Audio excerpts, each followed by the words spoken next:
this video, I'll demonstrate how to customize the Windows 11 settings.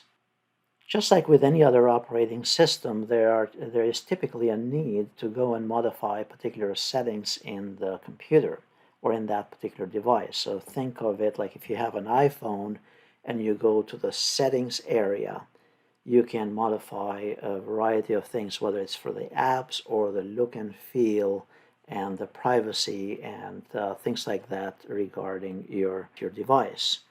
So the same thing here as well. You can go under the search option to get to settings, and this would be the easiest one. You can press the Windows key on the keyboard, or you press the search option here, and then simply type in here settings. That's the quickest way to get to it. Once you click on settings, notice that this is actually a major improvement in Windows 11. While in Windows 10 you had settings that had the old look and feel to them, in Windows 11 Microsoft did a really outstanding work on restructuring them, making sense, and also visually appealing as well.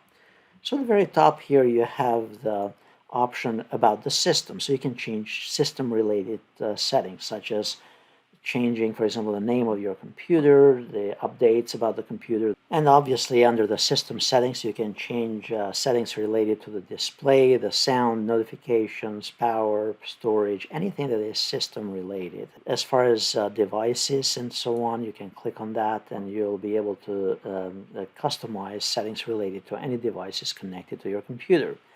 And the same under network and so on.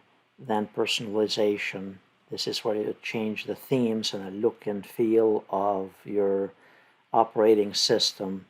And then under apps, this is where you can click and choose default features or even uninstall various applications in your computer. So this is where you can add and remove programs from your computer. Now, if for some reason you need to delete an application to remove it, notice that this has changed in Windows 11, and you can click here on the three dots on the far right or in the configuration icon on the far right and then choose to uninstall it from here. Additionally, you have the gaming settings and also privacy settings and Windows Update. So all of that to say that very similar to an iPhone or a smartphone where you can change and customize the settings about that device. The same idea is here as well. You can also search here for a particular setting. Let's say you're not sure where disk cleanup is located. You can still search for it. So that's how you access the Windows settings and how you can customize settings related to Windows.